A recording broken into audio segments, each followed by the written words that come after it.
사도행전을 통해서 주님이 제자들 가운데 역사하시며 일하시는 이런 놀라운 일들을 보며 우리는 분명한 사실을 기억해야 됩니다. 한 가지는 성령은 오늘도 여전히 동일한 능력과 지혜로 역사하신다. 그리고 다른 한 가지는 방금 우리 중탕장이 찬양한 것처럼 그 능력과 지혜로 역사하시는 그 성령께서 성도와 교회를 통해 하나님을 이루어 가신다는 사실입니다. 오늘 참 찬양의 가사가 딱 맞아요. 한 사람이 숫자로 한 사람이 아니라 아주 적은 사람들은 그런 적은 무리를 통해 무슨 일이 될까 싶은 특별히 이런 시대에 하나님은 반드시 역사하신다는 사실입니다. 예전에 한국 교회는 신본주의냐 인본주의냐 이거 가지고 참 많이 싸웠어요. 그런데 사실은 신본주의 인본주의가 무슨 교파로 나누어지는 게 아니고 무슨 교단으로 나누어지는 게 아니고 어디 신학교를 나와서 나누어지는 게 아닙니다. 신본주의라고 말하는 사람들 속에도 인본주의가 가득하고 인본주의라고 사람들이 손가락질하는 사람들 속에도 하나님 중심의 신앙이 있습니다. 그럼 어떻게 나누느냐? 인본주의는 프랑스의 르네상스부터 시작된 하나의 사상인데 이 인본주의가 하나님의 존재를 부인하는 것이 아닙니다. 그 사람들은 무신론자지요. 인본주의는 하나님의 존재를 인정합니다. 살아계시지, 하나님 살아계시지. 다만 하나님은 살아계시지만 우리 인간들이 살아가는 삶에는 관여하지 않는다는 거예요. 그냥 개념으로 사람들이 뭔가 도덕적인 기준을 삼을 존재로 그렇게 있는 좀 철학적인 신이라는 것이죠. 인본주의 신앙의 진짜 문제는 제가 인본주의라고 부르지 않겠습니다. 요즘 신앙의 진짜 문제는 인간의 문제는 사람만이 풀 수 있고 사람이 풀 수 없는 문제는 하나님조차도 어떻게 할 수 없다고 생각하는 거예요. 살아계시지만 존재하지만 실제 인간의 삶에는 영향을 미치지 못하는 하나님. 슬프게도 오늘 다른 데는 두고 한국 교회와 그리스도의 믿음이 솔직하게 이런 믿음들이 점점점 많습니다. 서로 말을 안 해서 그래요. 하나님을 믿는다고는 하지만 실제 내 인생은 내가 살고 내가 안 되면 인생의 모든 것이 무너지고 내가 잘 되면 그것으로 전부인 이런 신앙. 하나님은 믿고 찬양도 하고 예배도 하지만 그러나 하나님은 내 삶에 사실 그렇게 관여하지 않고 나도 기도도 하지만 기대하지 않는, 바라지 않는 그런 믿음 아닌 믿음. 이게 정말 인본주의 신앙입니다. 여러분은 어떠십니까? 예수님이 말씀하시고 제자들이 증언하여 기록한 하나님과 동행하는 삶. 그것은 하나님이 내가 살고 있는 이 인생의 시간과 내가 겪는 사건 속에 구체적이고 실제적으로 하나님이 관심 갖고 계시고 관여하시길 원하신다는 거예요. 제가 관여하기를 원하신다는 말은 하나님은 너무나도 인격적이셔서 우리가 하나님을 무시하면 하나님은 가만히 계신다는 거예요. 그냥 우리가 우리 인생을 살아가는 거예요.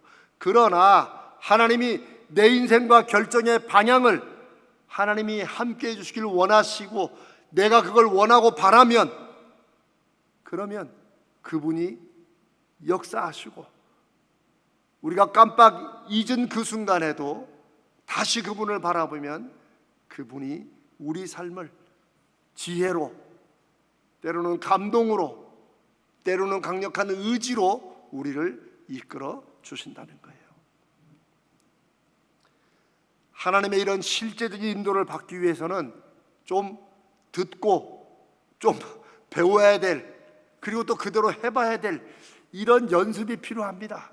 그래서 저는 신앙생활은, 믿음 생활은 경건의 연습이다, 훈련이다, 이 말이 너무나도 이 시대에 필요한 말씀이라 생각합니다. 그냥 귀로 듣는다고, 안다고 다 되는 게 아니에요. 왜? 그렇게 안 해본 삶이 길기 때문에 그래요. 우리 안에 내면의 습관이 안 해보는 쪽으로 오래되었기 때문에 들어서 기쁘지만 마치 자갈밭에 떨어진 씨앗처럼 금세 기쁨의 뿌리는 나지만 환경이라는, 상황이라는 햇빛이 비추면 그냥 뿌리가 말라 없어져 버리는 그런 믿음이 오늘날 많은 한국교회 교인들의 믿음이 아닌가 생각합니다.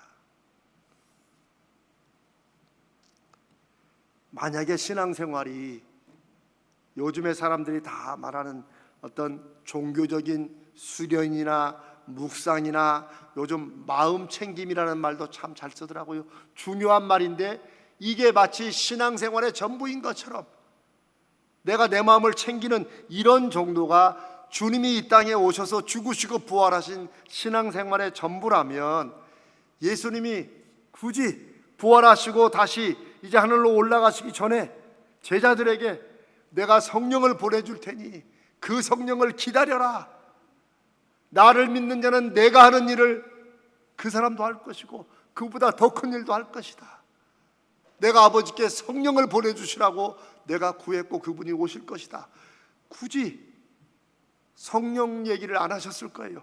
예수님이 하늘로 올라가시기 전에 제자들과 더 이상 몸으로 함께하지 못하는 그 시간을 앞두시고 가장 많이 말씀하신 게 성령입니다.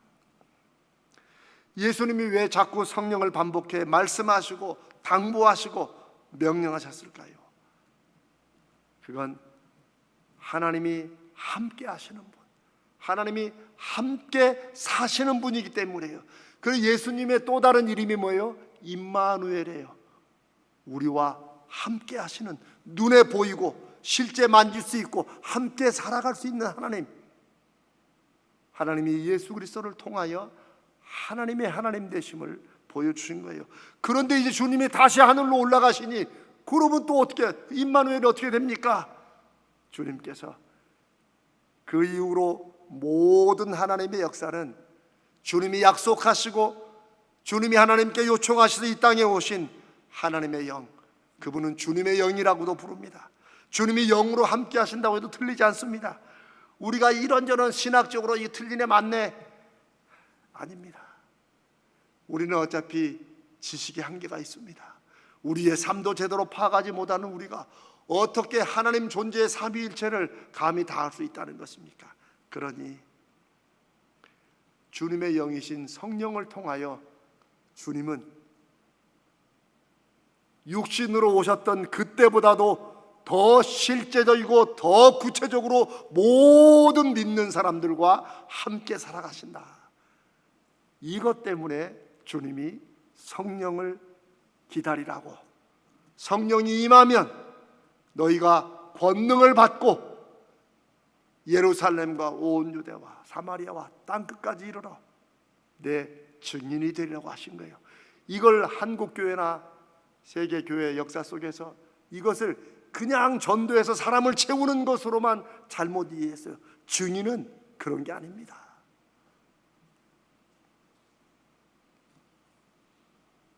성령 임재의 약속이 실제 이 땅에 이루어지는 생생한 기록이 오늘 우리가 읽은 사도행전 2장 1절로 4절입니다. 이 짧은 구절에 성령이 임하시는 모습을 하늘에서 급하고 강한 바람 같은 소리가 났다. 그리고 이 사람들이 봤는데 불이 불꽃이 이렇게 갈라질 때 혀 같은 모양이 보이잖아요. 그런 불꽃들이 각 사람에게, 거기 모인 각 사람들에게 불꽃이 다 닿았다는 거예요.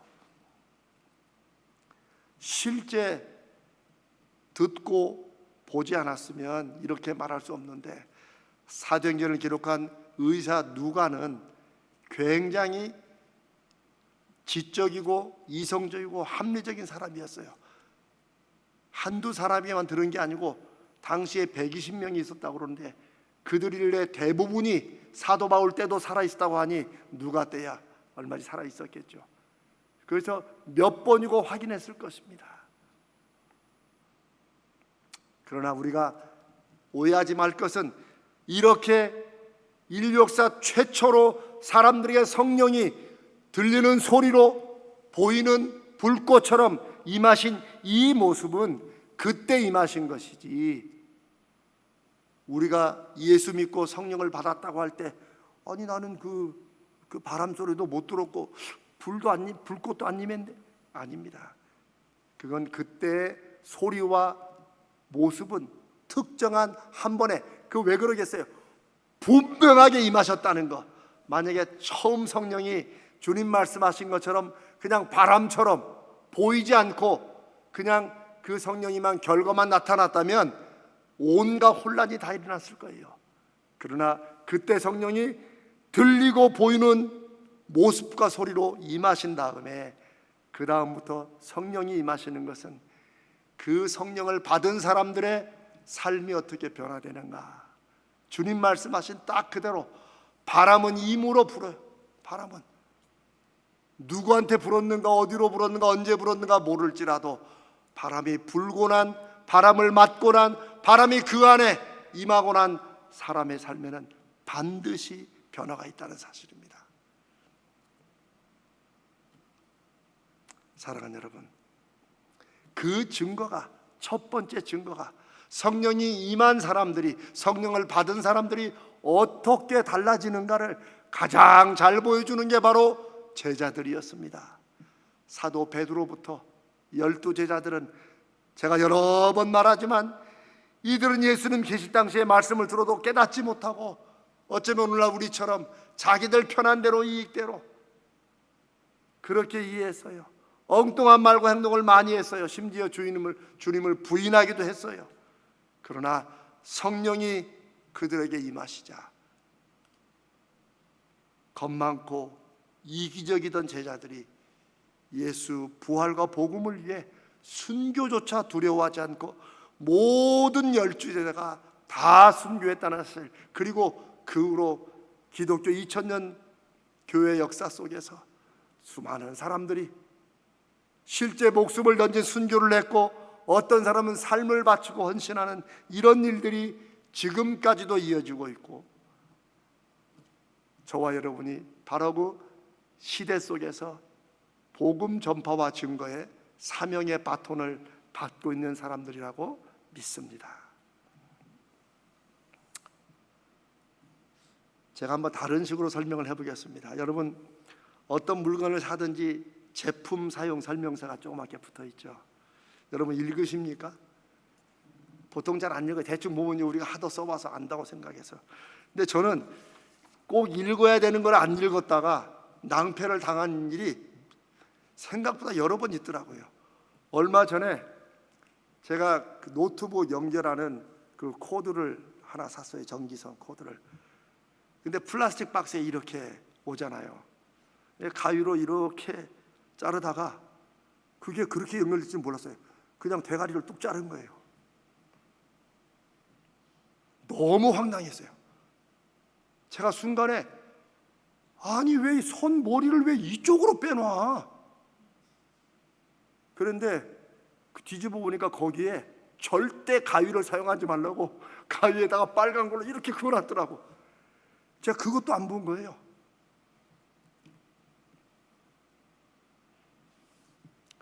결국 다시 샀습니다. 이런 비슷한 게 한두 번이 아니에요. 물건이야 망치면 다시 사면 되죠.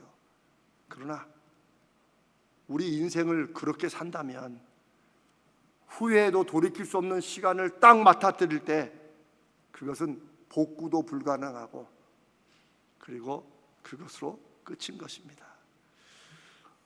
우리는 인생이 짧다는 것, 한 번뿐인데 짧다는 것에 굉장히 아쉬움을 많이 가집니다. 그래서 온갖 의료 과학 기술을 발전시키고 어떤 참 세상에 부자들도 쓸데없는 부자도 많지만 그 사람은 1년에 10억, 15억씩 쓰면서 이 피부 재생하고 하려고 제가 언제 설교하려고 준비하고 있습니다만 그런 사람들이 지가 150억을 썼대요.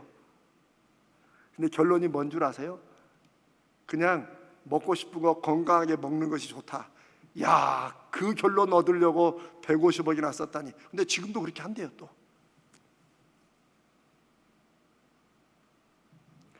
그렇게 수명을 연장해 오지만 저는 이런 생각도 해봅니다. 지금 주어진 100살까지 안 가더라도 적어도 80살까지 가는 이 우리가 지금 남은 10년이 남았든 20년이 남았든 30년이 남았든 현재 단 1년이 남았더라도 현재 살고 있는 인생 속에 영원을 누릴 수 있도록 하신 게 믿음이고 주님의 뜻인데 이 인생도 제대로 충분히 활용하지 못하면서 그냥 가위로 그냥 자르듯이 다 잘라놓고 살아가는 듯한 이런 인생이 연장만 하면 뭐 하겠어요? 저는 그런 면에서 성경은 우리가 잘 알고 있는 것 같지만 잘 모르는, 그리고 알고 듣고 외우지만 그대로 행하지는 않는, 그냥 집에 사용설명서 차마 버리지 못하고 이렇게 쌓아놓는 분 있죠. 제가 저 얘기만 하는 것 같지만 여러분도 그런 분이 있을 거예요. 요거 안 봐, 그냥 쌓여만 놔. 이사 갈 때도 차마 버리지 못해. 왜? 혹시 필요할까 몰라서. 근데 밥솥이든 찜기든 다 그냥 써. 뭐고 몇 번씩 버튼을 눌러요. 삑삑 소리 나면 또 사용설명서 안 봐. 우리 집 얘기하는 것 같습니다. 성경은 인생 사용 설명서라는 생각을 여러분 한번 해보십시오. 성경은 우리에게 이렇게 살아라 저렇게 살아라 우리를 간섭하는 말씀이 아니라 우리가 다 잘 알고 사는 것 같은 인생이지만 막히고 얽히고 복잡할 때 인생이라는 게 어떻게 살아야 되는지, 이 인생이 그 다음에 어떻게 연결되는지를 말해주는 인생 설명서라는 말씀. 지금 내가 살고 있는 인생의 시간과 만남, 이것을 어떻게 해야 정말 충만하게 풍성하게 누리고 내가 열매를 맺을 것인가, 그 길과 방법을 성경이 우리 발의 등불과 우리 가는 길의 빛처럼 말씀해주고, 우리처럼 살고 똑같은 인생을 사는 사람들을 통해서 인생의 믿음으로 사는 것이 무엇인가를 보여주시고 있다는 것이에요. 예수님이 그걸 이미 말씀하셨고 제자들을 그 말씀을 믿고 그 다음에 그것을 기록해 놨어요. 그게 성경입니다. 적어도 신약 성경이에요. 그런데 또한 예수님은 알고 계셨어요. 아무리 말씀하시고 아무리 제자들이 그걸 듣고 이렇게 해도 그대로 살지 않고 살지 못한다는 것을. 그래서 제자들 곁에, 오늘날 우리 곁에 늘 계시면서 이 한 번뿐인 인생을 영원과 이어지며 살도록, 제대로 살도록 도와주시는 그런 분을 우리에게 두신 거예요. 누구십니까? 바로 성령이십니다. 주님이 영으로 함께 하시는 것과 똑같아요. 저는 성령을 정말 다른 것보다도 정말 예수님이 지금도 몸으로 계시면 아무리 주님이 그냥 문 열 필요 없이 들어오신 순간에 가시지만 주님이 우리 교회에 올 차례가 언제쯤 되겠어요? 지금 미주 돌고 계시는데 안 그래요? 그냥 저는 다른 걸 떠나서 주님이 몸으로 계셨으면 우리 교회 설령 오셔도 여러분 그냥 주님이 설교 한번 하고 가시면 여러분 좋겠어요? 만나고 싶을 거 아니에요. 그분과 좀 나와 단둘이 5분이라도. 워렌 버핏과 점심하는데 백몇십까지 올랐다고 하더라고요. 주님과 만나려면 여러분 얼마 바쳐야 될까요? 그러나 그 주님이 거룩하신 영으로 내가 세상 끝날까지 너와 함께 할 테니까 걱정하지 말아라. 다 알지만 우리 삶에서 그 주님의 영이신 성령과 내가 함께하고 내가 그 유익을 누리는지 저도 여러분도 이 성령 강림 주일에 다시 한번 진지하게 살펴볼 일입니다. 성령님의 역사 오늘날에 어떻게 일어나는가? 정말 많은 책에도 많은 게 있지만 저는 그 책에 있는 거 다 빼고 제가 요 한국에 와서 실제로 제가 간증하는 사람들 통해서 함께 살겠다는 사람 통해서 만난 사람들 두 얘기만 하겠습니다. 제가 처음에 한국에 와서 갔던 교회에 여집사 두 사람이 저를 만나러 왔어요. 그런데 한 사람만 왔구나. 근데 그 두 사람이 점을 같이 보러 갔대. 하도 답답해서. 그런데 한 집사는 점괘가 나왔대요. 자기는 점괘가 나왔대. 그런데 한 사람은 점괘가 안 나오더래. 그러니까 이 점쟁이가 그래도 하여튼 귀신은 들었는가 봐. 분명히 요즘 귀신도 안 들고 가짜도 많습니다. 근데 이 귀신은 들었는지 이상하게 하더니 당신 예수 믿어? 그러더래. 이 사람이 바짝 졸았지. 예수 믿는 사람이 왜 여기 와서 점을 보냐고, 재수 없다고 가라고 쫓아냈대. 근데 이걸로 끝이 아니에요. 저를 찾아온 사람은 점괘가 나온 사람이야. 집에서 가만히 생각해 보니까 너무나도 부끄럽더래요. 점괘를 받았는데 그게 좋을 리가 없지. 자기가 회개했다는 거예요. 진심으로. 내 믿음이 얼마나 가짜였으면 그 집사가 나하고 늘 같이 신앙생활을 다니는데 저 사람은 점괘가 안 나오고 자기는 점괘가 나오고 왜 예수 믿는 사람이 점 보러 왔냐고 한 걸 들으니 자기가 그때 저한테 와서 하는 얘기예요. 목사님 부끄럽죠. 제가 그때 내가 성령을 의지한다고 하지만 나 실은 예수 안 믿는 거구나 생각하고 회개한다고 목사님 기도해달라고 왔더라고. 저는 제가 다 가슴이 뜨거워졌어요. 이 조심해야겠구나.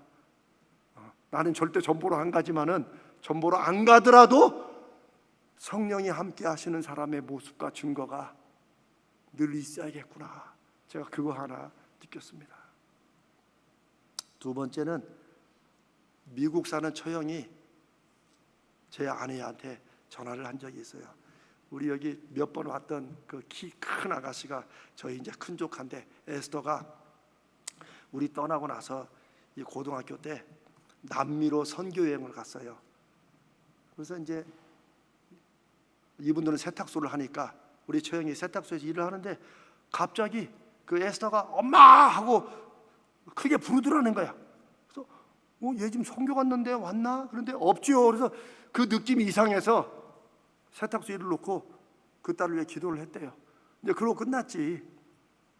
근데 일주일인가 뒤에 며칠 뒤에 딸이 이제 돌아왔는데 느낌이 이상하더래. 우물쭈물하더래. 그래서 너 뭔 일 잘 갔다 왔냐? 그랬더니 얘가 하는 말이 전사님이 절대 말하지 말라고 그랬다고.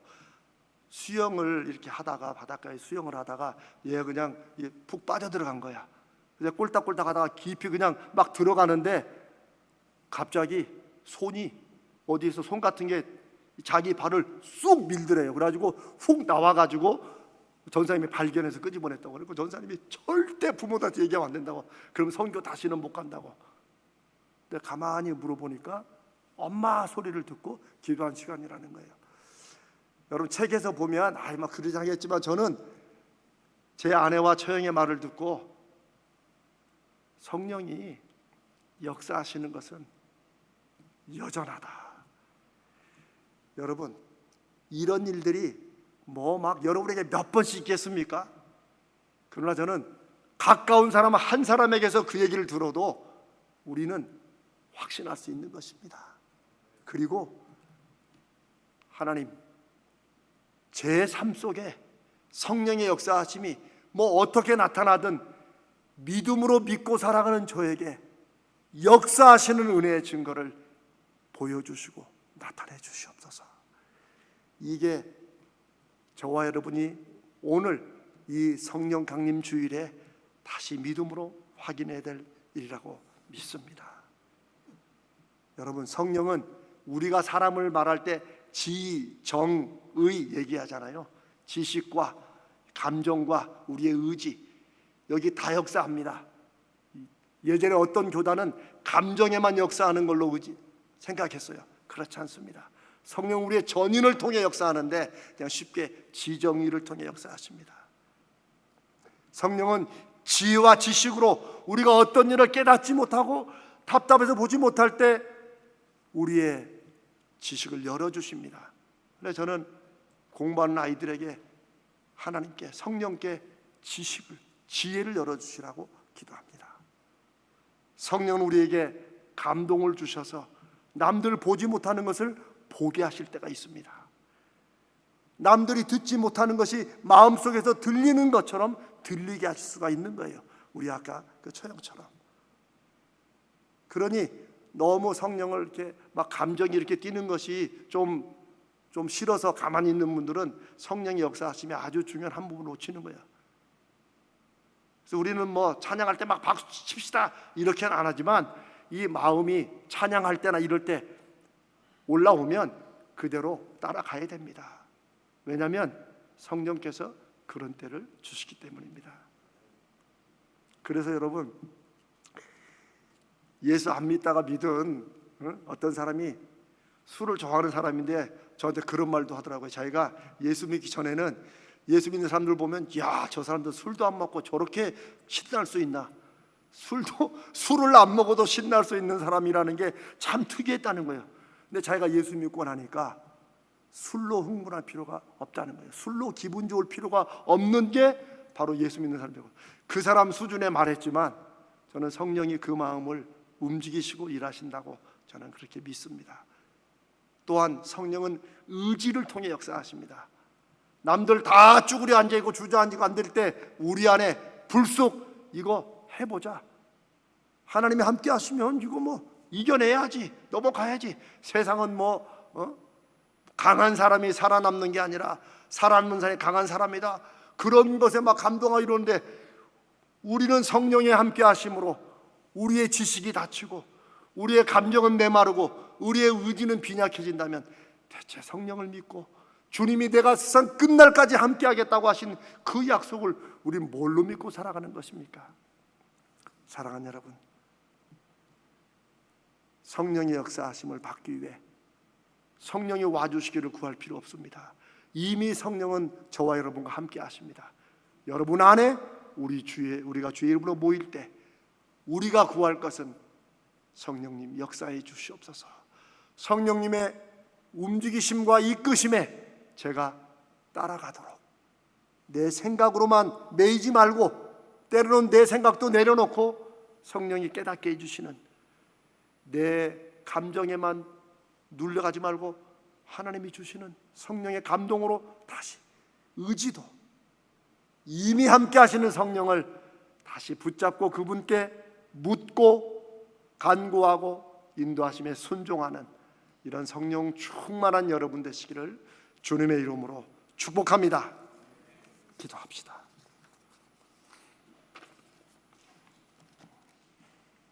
잠깐 기도하겠습니다. 주님, 성령의 역사하심, 함께하심 우리가 다 알지만 다시 한번 이 말씀과 오늘 예배를 통해